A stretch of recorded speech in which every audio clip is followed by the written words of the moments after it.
오늘부터 우리는 마태복음 13장의 내용을 함께 묵상합니다. 마태복음 13장의 내용은 대부분 비유의 내용으로 예수님께서 하신 비유의 말씀으로 하나님 나라는 과연 무엇인가에 대해서 설명하고 있습니다. 그 중에 첫 번째 비유가 바로 오늘 함께 읽은 씨 뿌리는 자의 비유입니다. 오늘 우리가 읽은 본문은 보면 1절에서 9절까지 비유 자체에 대한 내용입니다. 그리고 10절에서부터 17절까지는 왜 비유로 말씀하시는가에 대한 비유의 목적에 대해서 예수님께서 말씀하고 계십니다. 그리고 내일 본문인 또 18절부터 23절까지가 바로 오늘 함께 읽은 씨 뿌린 자의 비유에 대해서 예수님께서 직접 해석해 주시는 내용입니다. 본문 우리 1절 2절 말씀을 함께 읽겠습니다. 1절 2절 말씀입니다. 그날 예수께서 집에서 나가사 바닷가에 앉으심에 큰 무리가 그에게로 모여들거늘 예수께서 배에 올라가 앉으시고 온 무리는 해변에 서 있더니, 예수님께서 지금 비유로 말씀하실 때에 그 시점을 1절에서는 그날이라고 밝히고 있습니다. 헬라 원문에서 보면 이 그날이라고 하는 것은 과거에 막연한 어떠한 시점, 그것이 아니라 어떠한 특정한 사건이 발생한 바로 그날이라고 뜻하고 있습니다. 지금 예수님께서는 보면 군중들에게 비유로 말씀하신 이 시점은, 그날은 그 전 우리 12장에 보면 유체적인 모친과 동생들이 예수님을 찾아온 그날이고, 또 예수님은 하늘에 계신 아버지의 뜻대로 하는 자가 형제요 자매요 모친임을, 즉 그 모든 것들 영적인 가족임을 강조하셨던 바로 그날이었습니다. 여러분 본문의 지적 배경은 바로 바닷가입니다. 예수님께서는 바닷가에 가시니까 많은 무리들이 모였고, 이에 예수님께서는 배에 타셔서 해변에 서 있는 무리를 향해서 말씀하고 계십니다. 우리 주님께서 천국 복음을 전파하시며 백성 중에 모든 병과 모든 약한 것들을 고치셨을 때에 수많은 무리가 따랐습니다. 그 무리가 예수님께로 모여들었다는 것은 그분이 전하는 천국 복음을 듣기 위해서, 또 그분이 행하시는, 우리 주님께서 행하시는 놀라운 이적들을 보기 위해서 모여들었습니다. 이런 큰 무리들에게 예수님께서는 말씀을 가르치시기 위해서 배에 올라가 앉으셨습니다. 그리고 첫 번째 말씀하시는 것이 바로 씨 뿌리는 자의 비유였습니다. 비유에 대한 자세한 해석은 이제 다음 본문에 나오기에 자세히 다루진 않겠지만 분명하게 말할 수 있는 한 가지는 있습니다. 씨앗이 뿌려졌을 때에 그 씨앗은 떨어지는 곳마다 모두 열매를 맺지 못한다는 것입니다. 길가에 떨어지기도 하고 돌밭에 떨어지기도 하고 가시떨기 위에 떨어지기도 하지만 그런 땅은 결코 열매를 맺을 수 없다는 것입니다. 오직 좋은 땅에 떨어질 때만 열매를 맺는다는 것입니다. 이어서 9절 말씀을 제가 읽겠습니다. 귀 있는 자는 들으라 하시니라. 분명 큰 무리들은 이제 예수님의 말씀을 듣기 위해 모였습니다. 그 중에서는 예수께서 행하실 그 이적들, 병 고치는 자를 고치고 또 아픈 자를, 또 귀신들을 쫓아내는 그러한 행하실 일들을 보기 위해서 오는 자들도 있었습니다. 듣기 위해, 또 보기 위해 왔다는 것은 그들이 들을 귀가 있고 볼 눈이 있다는 것을 의미합니다. 혹 듣지 못하는 자들도 있을 수도 있고 보지 못하는 자들이 있을 수도 있지만, 그들 역시 보지 못하는 눈을 뜨고 듣지 못하는 귀가 열렸으면 하는 그러한 마음, 그래서 보고 듣기 위해 그들은 예수님께로 찾아왔음이 틀림없습니다. 육신의 귀로 듣고 육신의 눈으로 보기 위해 그들은 예수님께 찾아왔습니다. 그러나 지금 예수님께서 귀 있는 자는 들으라 라는 이 말씀은 단순히 육신의 귀를 말씀하고 있는 것이 아닙니다. 영적인 귀가 있는 자만이 들을 수 있다라는 차원에서 우리 주님께서는 그렇게 말씀하고 계십니다. 라디오나 텔레비전에 보면 채널이라는 것이 있습니다. 방송국에서 송출되는 전파, 주파수와 또 라디오나 또 텔레비전의 주파수가 똑같아야 라디오를 들을 수 있고 TV를 볼 수 있습니다. 그래서 내가 보고 싶은 것, 내가 시청하고 싶은 방송국의 채널에 맞춰 우리는 라디오를 듣기도 하고 TV를 보기도 합니다. 이처럼 예수님의 말씀을 우리가 잘 듣고 잘 알아들으려면 우리의 마음이 예수님의 채널에 고정되어 있어야 합니다. 우리 주님께서 교훈하실 때에 비유로 말씀하신 목적 중에 하나가 예수님께 무관심하고 그분을 인정하지 않는 자는 도무지 그 말씀의 뜻을 알 수 없도록 하기 위함입니다. 늘 깨어 주님께 기도하고 주님의 말씀에 순종하며 그 말씀을 실천하고 주님과 깊이 교제하는 그리스도인만이 성령의 도우심으로 그 말씀의 뜻을 깨달을 수 있습니다. 방송국 주파수와 또 채널이 일치된 상태를 동조라고 이야기합니다. 과연 우리의 마음이 예수 그리스도와 동조되어 있는지 한번 생각해 보아야 합니다. 우리가 이제 살아갈 때 주님의 말씀이 똑똑히 들리십니까? 아니면 세상의 소리가 똑똑히 들리십니까? 예수 그리스도의 자녀된 우리에게는 분명히 예수 그리스도의 그 음성이 들어올 것입니다. 그러나 혹 다른 데 관심이 있다면 예수 그리스도의 그 말씀은 제대로 우리에게 안 들리고 혼잡하게 들릴 수밖에 없을 것입니다. 우리는 우리의 영적인 귀가, 우리의 마음이 늘 주님의 말씀에 동조되도록 주님께 우리의 마음을 항상 두어야 합니다. 이어서 우리 10절 말씀을 함께 읽겠습니다. 우리 10절 말씀입니다. 제자들이 예수께 나와 이르되 어찌하여 그들에게 비유로 말씀하시나이까. 지금 제자들은 예수님께서 왜 비유로 말씀하십니까? 묻고 있습니다. 그것은 그 제자들이 그 비유에 대해서 제대로 이해하거나 그 비유를 들은 그 큰 무리들 유대인들이 그 비유에 대해서 제대로 이해하고 있기 때문이 아닙니다. 마가복음에 보면 예수께서 홀로 계실 때에 함께한 사람들이 12 제자와 더불어 그 비유들에 대하여 물으니라고 또 평행 본문에서는 이렇게 말씀하고 있습니다.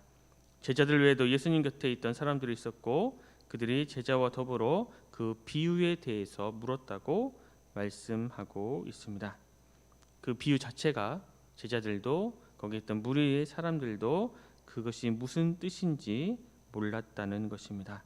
그래서 예수님 곁에 있던 사람들과 제자들의 그 비유의 내용이 무엇인지, 왜 마태복음에 보면 왜 비유로 말씀하시는지를 물을 수밖에 없었습니다. 왜 비유로 말씀하시고 그 비유의 뜻이 무엇인가를 질문하는 그들에게 예수님께서는 비유의 목적이 무엇인지를 말씀하십니다. 11절 말씀을 제가 읽겠습니다. 대답하여 이르시되 천국의 비밀을 아는 것이 너희에게는 허락되었으나 그들에게는 아니 되었나니. 우리 주님께서는 천국의 비밀을 아는 것이 너희에게는 허락되었지만 그들에게는 허락되지 않았다고 말씀하십니다. 이것을 달리 표현하면 주고자 하는 자에게는 주기 위해서, 그리고 주고자 하지 않는 자에게는 그것을 주지 않기 위해서 비유로 말씀하신다는 것입니다. 천국의 비밀을 아는 것이 허락된 자, 바로 그들에게만 그 말씀을 주시기 위해서 비유로 말씀하셨다고 주님은 대답하셨습니다. 그리고 거기에 더 나아가 12절에서는 이렇게까지 말씀하십니다. 무릇 있는 자는 받아 넉넉하게 되되 없는 자는 그 있는 것도 빼앗기리라. 그러니까 비유를 통해서 천국 비밀을 아는 것이 허락된 자에게만 그 말씀을 주고자 하는데, 있다고 해서 그것을 안 주는 것이 아니라 있는 자들에게는 더욱더 그 말씀을 주시기 위해서, 다시 말하면 그들만이 말씀을 통한 유익을 얻도록 하기 위해서 비유로 말씀하신다는 것입니다. 반대로 없는 자는 그 있는 것까지도 빼앗기리라 말씀하시는데, 천국 비밀이 허락되지 않은 자는 결코 말씀의 유익을 얻지 못한다고 우리 주님께서는 말씀하고 계시는 것입니다. 이것을 정리하면 비유의 목적은 감춰져 있는 것을 드러내기 위해서 하는 것인데, 드러내기 위한 것, 다시 말해 그 비유를 통해서 깨닫도록 하시는 것은 모든 사람을 대상으로 하지는 않으신다는 것입니다. 누구에게만 그 말씀을 드러내고 누구에게만 그것을 깨닫게 하시느냐? 바로 하나님께서 허락하시는 자들, 바로 그들에게만 그 말씀을 드러내고 그 말씀을 깨닫게 하실 목적으로 비유로 말씀하신다고 우리 주님께서는 말씀하고 계십니다. 교회에 나와 하나님의 말씀을 모두 듣는다고 해서 그들이 곧 하나님이 택하신 백성이라는 것은 아닙니다. 성경은 분명히 같은 교회 안에서도 알곡이 있고 가라지가 있다고 분명히 말씀하십니다. 누가 알곡이고 누가 가라지입니까?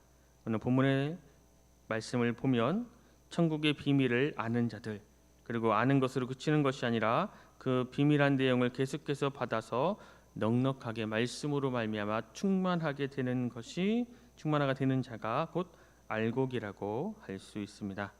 반면에 가라지는 천국의 비밀을 아는 것처럼 보일 수는 있습니다. 그러나 결국에는 다 그 모든 것들을 빼앗기게 될 자가 가라지라고 말씀하고 있습니다. 이렇게 말한다고 해서 지금 당장 누가 알곡이고 누가 가라지인가 당장 분별해야 한다는 것은 아닙니다. 정확하게 말하면 우리는 그것들을 분별할 수 없습니다.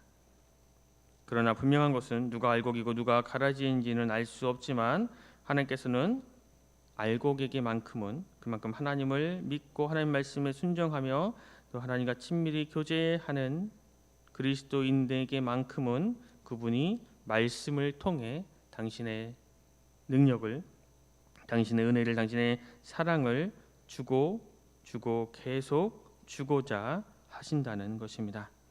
때문에 우리는 주님께서 그런 말씀을 주실 때, 주님께서 그런 은혜를 주실 때에, 주님께서 그런 사랑을 주실 때에 우리는 계속 그 사랑과 은혜와 능력을 받는 자로 있어야 합니다. 우리 주님께서는 계속 우리들에게 주시기를 원하고 계십니다. 때문에 우리는 이 정도면 되었지, 이제 되었다라고 생각해서는 안 되는 것입니다. 하나님께서 무한하신 분인 것처럼 하나님의 말씀, 하나님의 능력, 하나님의 사랑, 하나님의 은혜 역시 그 깊이와 넓이에 있어서 한계가 없습니다. 우리가 이만큼이면 됐겠다고 말하도록 하신 적이 결코 없다는 것입니다. 항상 우리들에게 좋은 것으로 주시기를 원하시고 그것에 한이 없으신 하나님께 우리는 늘 그러한 마음으로 나아가야 하는 것입니다. 우리 믿음의 사람들에게 있어서 복은 다른 것이 아닙니다. 하나님의 말씀을 우리의 소유로 가지고 있는 것, 그리고 그 말씀으로 말미암아 우리가 깨어지고 변화되고 그 말씀으로 말미암아 우리가 하루하루를 살아갈 수 있는 것, 그것이 가장 큰 복입니다.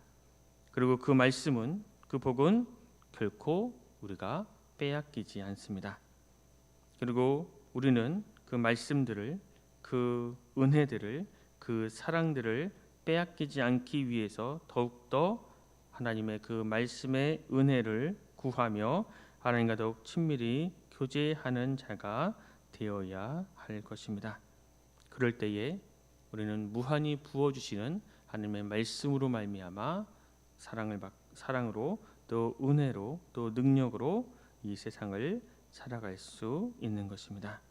이런 전성교회 모든 성도님들이 되시길 간절히 소망합니다. 기도하겠습니다. 하나님 아버지, 오늘도 우리에게 새로운 한 날을 주셔서 주님의 말씀을 듣고 묵상하며 하루를 시작하게 하시니 감사합니다. 주님, 우리가 오늘 하루를 살아갈 때에 하나님의 말씀으로 말미암아 살아가게 하여 주시옵소서. 어제 하나님 말씀대로 살아가지 못했음을 주님 고백하며 회개하며 나아가게 하시고 참 진리요 영원한 생명이신 주님께 겸손한 마음으로 매일매일 매 순간순간 나아가게 하여 주시옵소서. 주님의 말씀대로 살아갈 수 있도록 주님의 능력을 더하여 주시고 맡겨주신 일에 최선을 다하는 그런 참된 그리스도인이 되게 하여 주시옵소서. 말씀대로 매 순간순간 최선을 다해 살아갈 때에 하나님 우리의 모습을 통해 많은 이들이 하나님의 사랑과 하나님의 은혜와 하나님의 능력을 깨닫게 하여 주시옵소서. 그래서 우리가 하나님을 더욱 사랑하고 이웃들을 더욱 살아가며 사랑하는 복된 그리스도인들이 되게 하여 주시옵소서. 모든 것 감사드리며 귀하신 예수 그리스도 이름으로 간절히 기도드립니다. 아멘.